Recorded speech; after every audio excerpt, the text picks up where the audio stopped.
الحياة مراحل ومواقف وفواصل. هذه الحياة مراحل ومواقف وفواصل.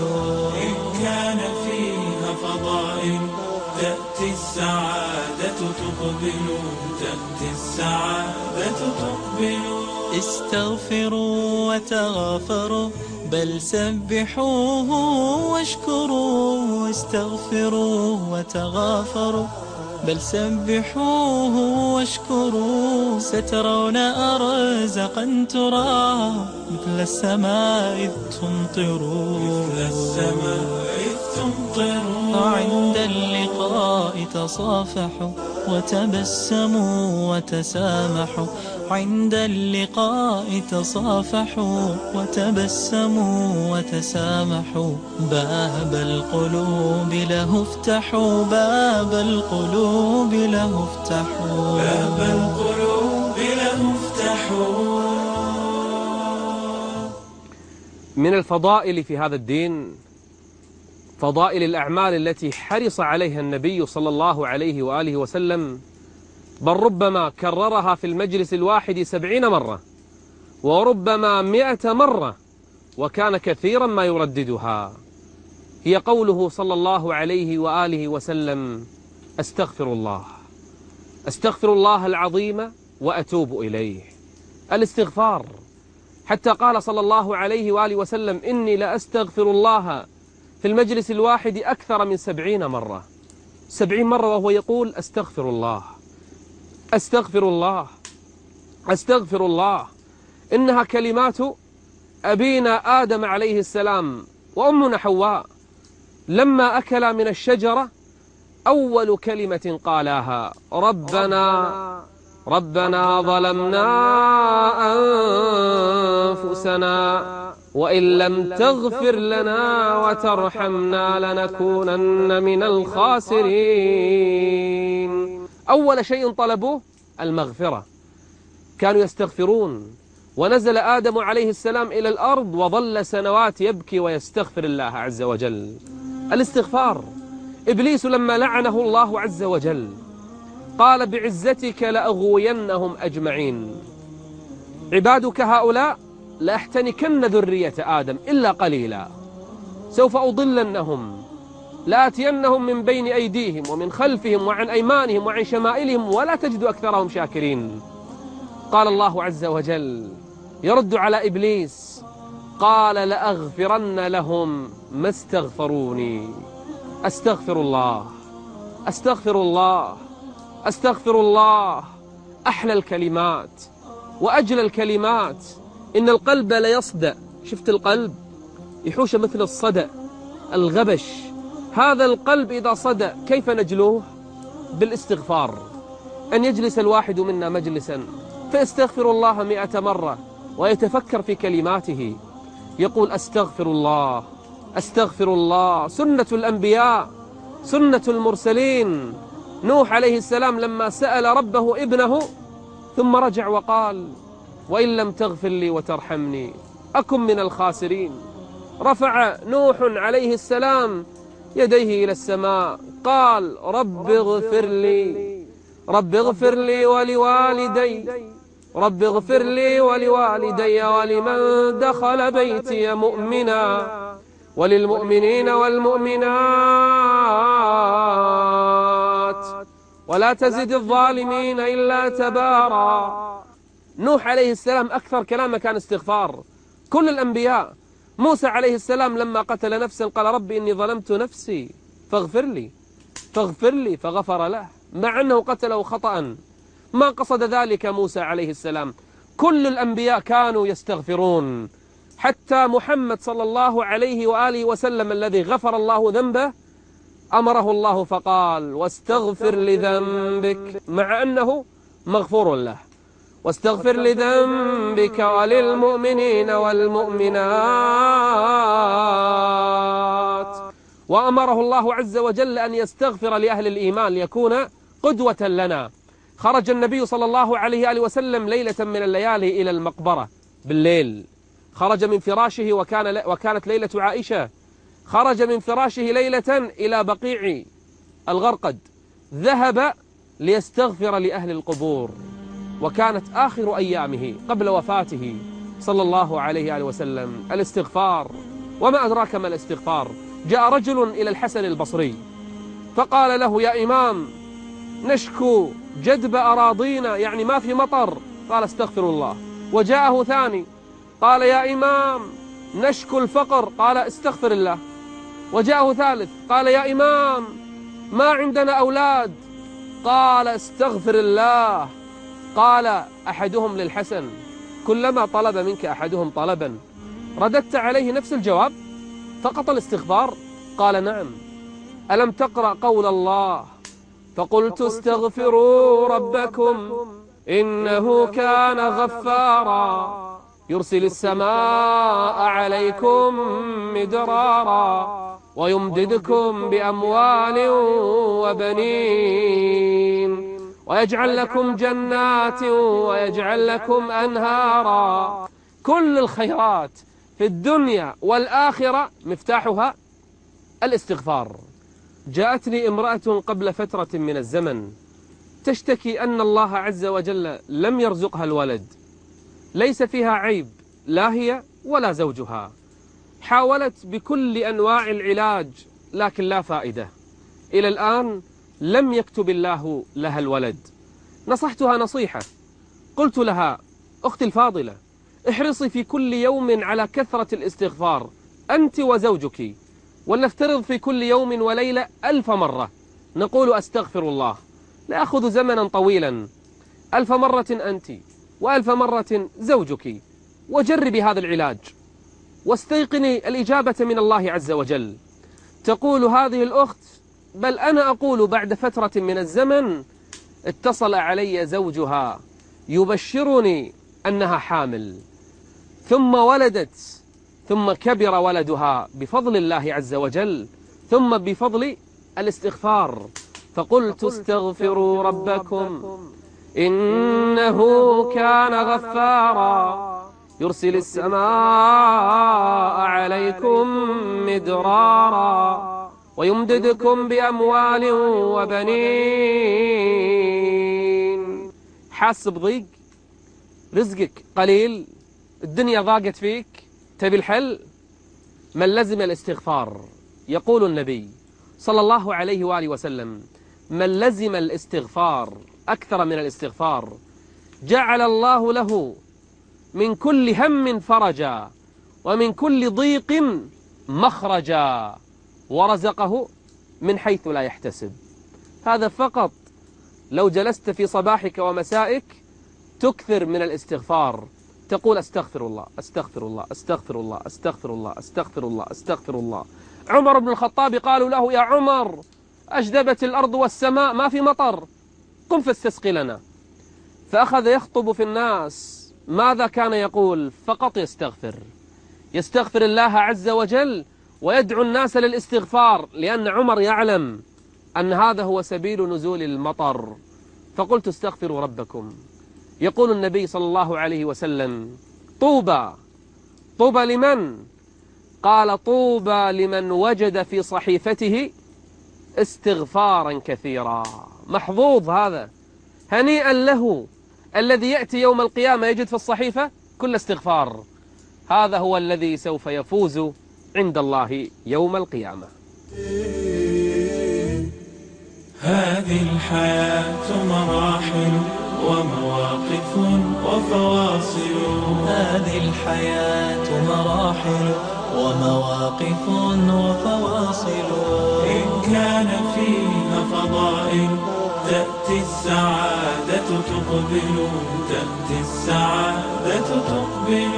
استغفروا وتغافروا بل سبحوه واشكروا، استغفروا وتغافروا بل سبحوه واشكروا، سترون أرزقا ترى مثل السماء إذ تمطروا، مثل السماء إذ تمطروا. باب القلوب له افتحوا، باب القلوب له افتحوا، باب القلوب له افتحوا. قال الإمام علي بن أبي طالب رضي الله عنه قال عجبت لمن يهلك ومعه النجاة، فقيل وما النجاة؟ قال الاستغفار، أن يقول العبد أستغفر الله أستغفر الله أستغفر الله. ما أحلى هذه الكلمات، رددها الأنبياء والمرسلون، أكثر منها الصالحون. يقول النبي صلى الله عليه وآله وسلم لو لم تذنبوا لذهب الله بكم. الله يحب يسمعنا نستغفر. لو لم تذنبوا لذهب الله بكم ولأتى بقوم يذنبون فيستغفرون فيغفر الله لهم. الله يحب أن يسمع من عبده أن يقول أستغفر الله أستغفر الله، لكن لا يقول أن العبد أستغفر الله وهو مصر على ذنبه ومعصيته.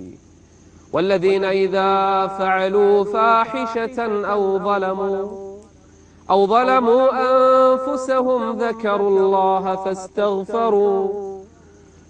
الله فاستغفروا لذنوبهم ومن يغفر الذنوب إلا الله شرط ولم يصروا على ما فعلوا وهم يعلمون. حتى العبادات التي نقدمها إلى الله نستغفر بعدها، لأننا ما أدينا حق العبادة، ما عبدنا الله حق عبادته. والله حتى في الصلاة أول ما نسلم سجدنا، ركعنا، قمنا، قرأنا، ذكرنا، دعونا، سبحنا.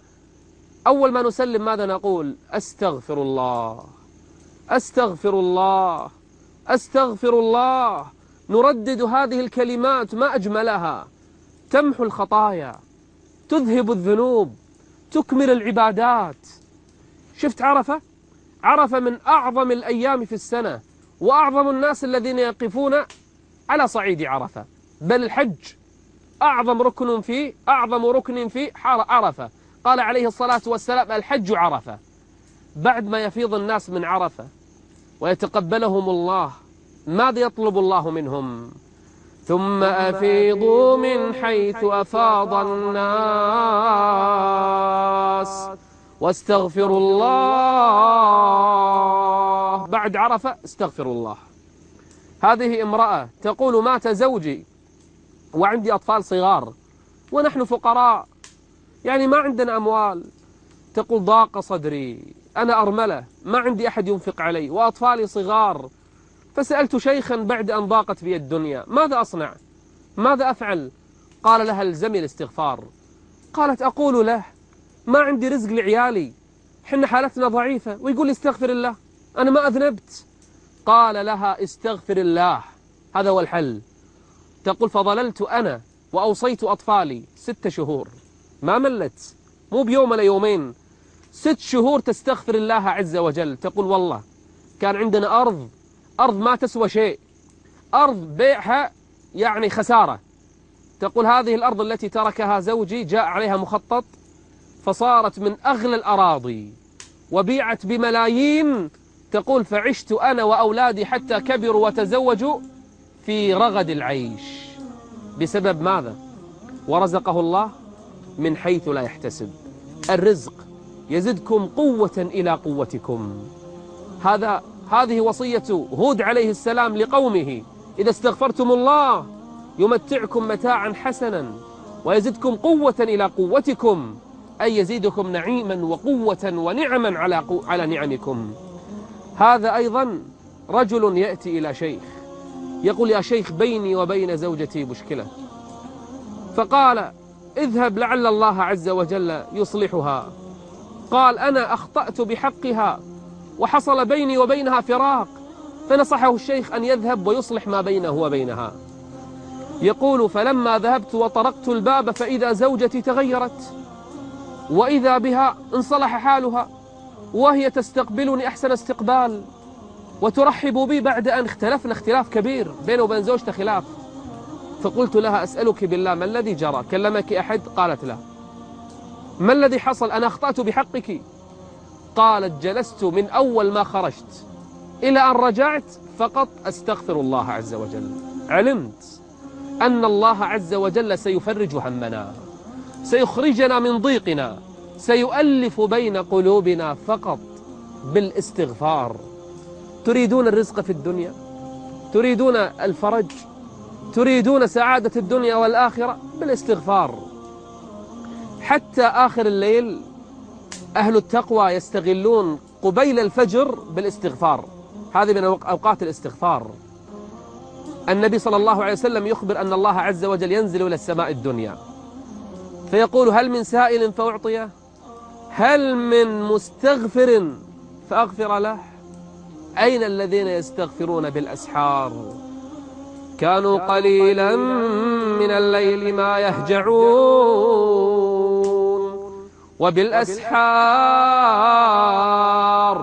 وبالأسحار هم يستغفرون. يصلي قيام ليل، بعد قيام الليل قبل الفجر يرتاح، يجلس يستغفر الله عز وجل. نعم، هذه من أوقات الفضيلة التي يستغلها العبد بالاستغفار. لقمان الحكيم كان كثير النصيحة لابنه.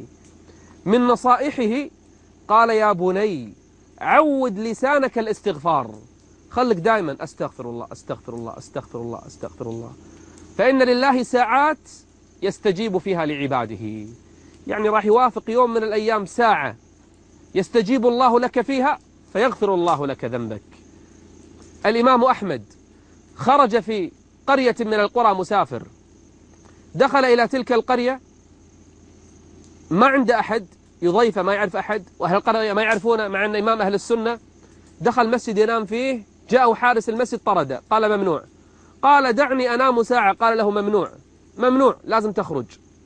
فطرد الإمام أحمد وجلس عند عتبة المسجد. ما قال له أنا الإمام أحمد، لو قال له لأدخله، لكن الإمام أحمد لا يفتخر بنفسه، رجل متواضع، وضعه عند عتبة المسجد. جاءه حارس المسجد دفعه، قال: أنا خارج المسجد. قال: اخرج.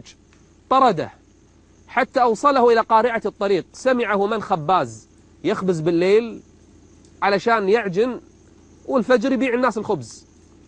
نظر إليه أدخله، قال: يا شيخ تعال ادخل. ما يعرفه، أدخله المخبز من البرد وأجلسه عنده.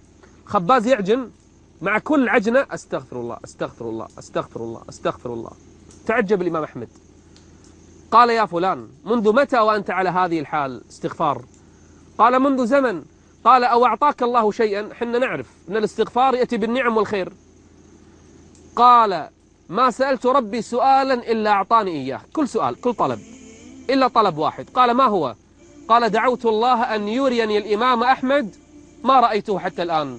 قال: أبشر، قد جرني إليك الله جرا، أنا الإمام أحمد بن حنبل، استغفر الله استغفارا كثيرا.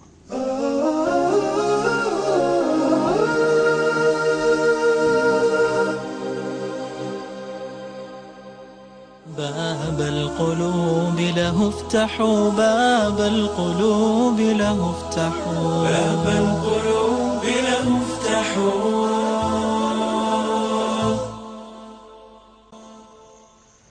من أعظم الفضائل وأجملها أن يتعبد الإنسان بأسماء الله عز وجل وصفاته. أسماؤه الحسنى وصفاته العلى.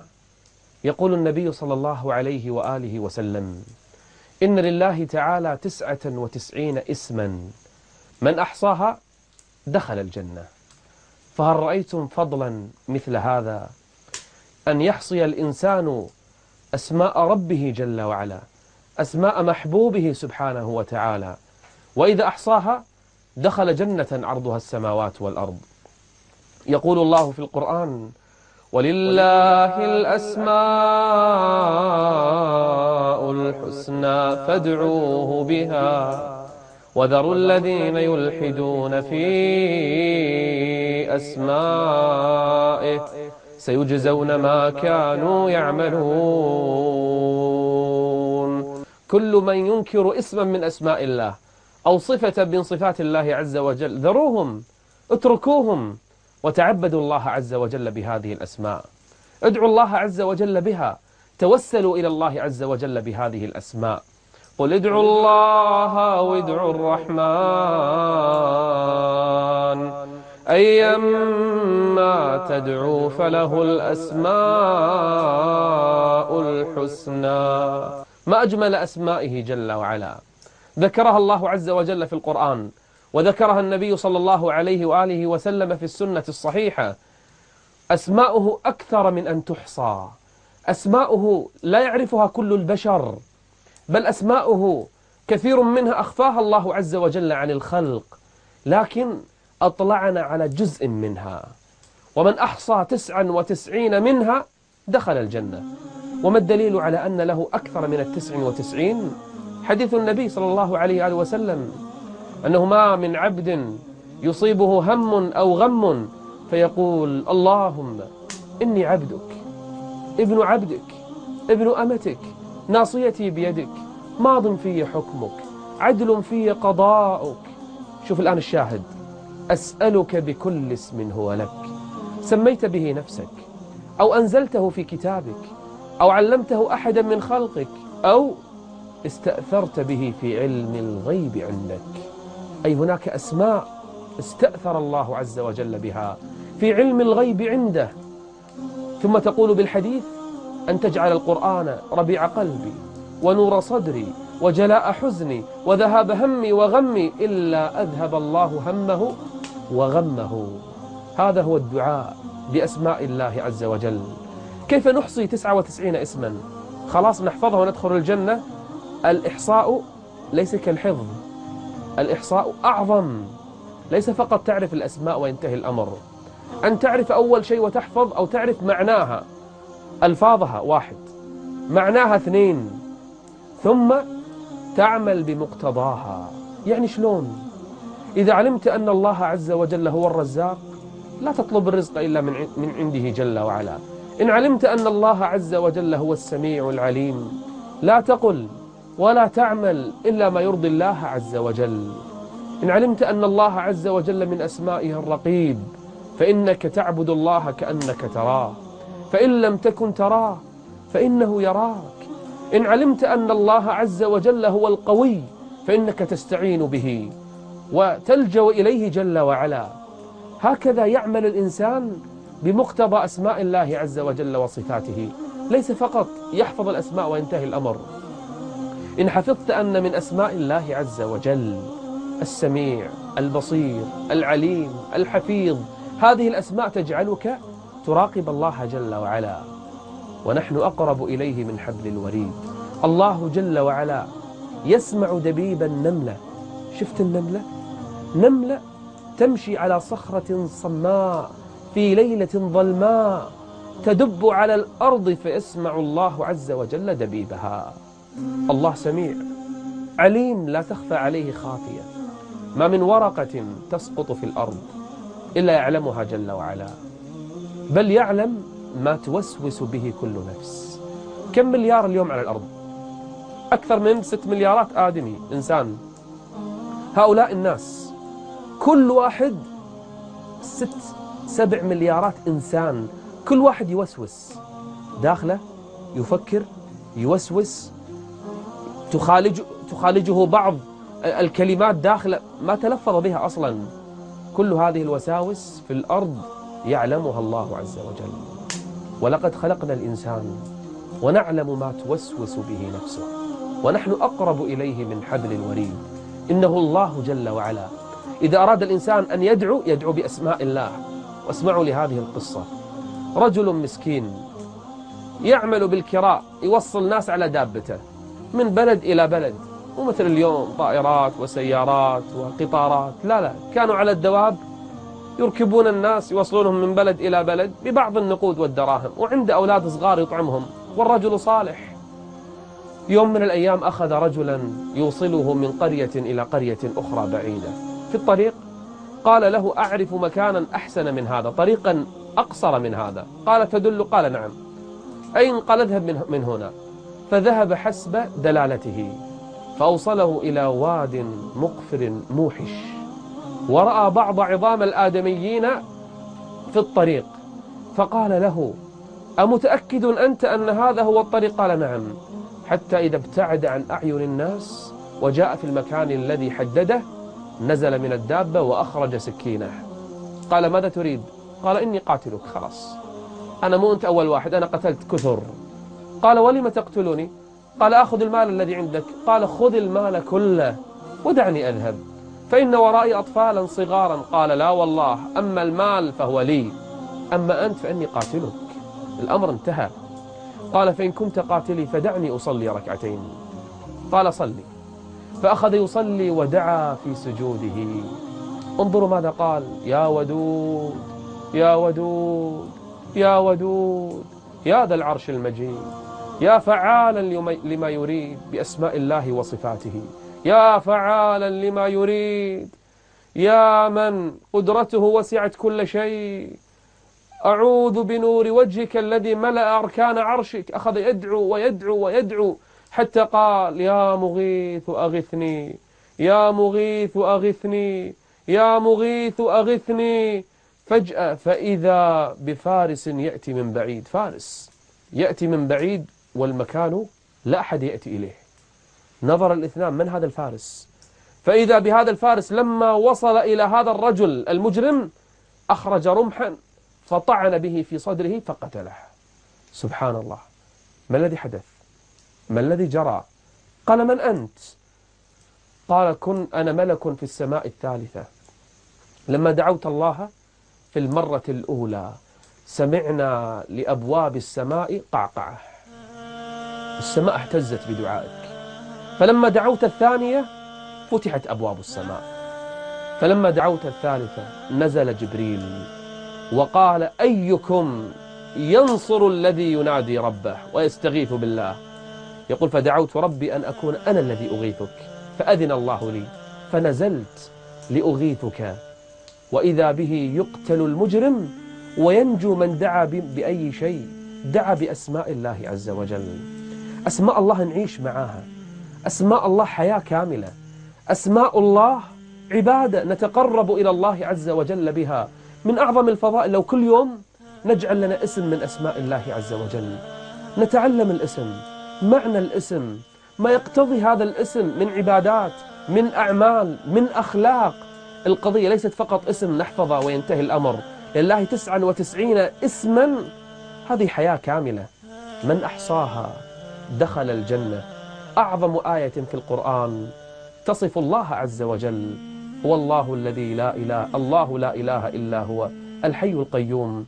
اقرأوا آخر سورة الحشر، أسماء الله عز وجل ما أجملها. هو الله الذي لا إله إلا هو إلى آخر السورة. ملئ القرآن بأسماء الله وصفات الله جل وعلا. من أحصاها دخل الجنة. فضل كبير كثير من الناس عنه غافلون. هذه الحياة مراحل ومواقف وفواصل، هذه الحياة مراحل ومواقف وفواصل، إن كان فيها فضائل تأتي السعادة تقبل، تأتي السعادة تقبل.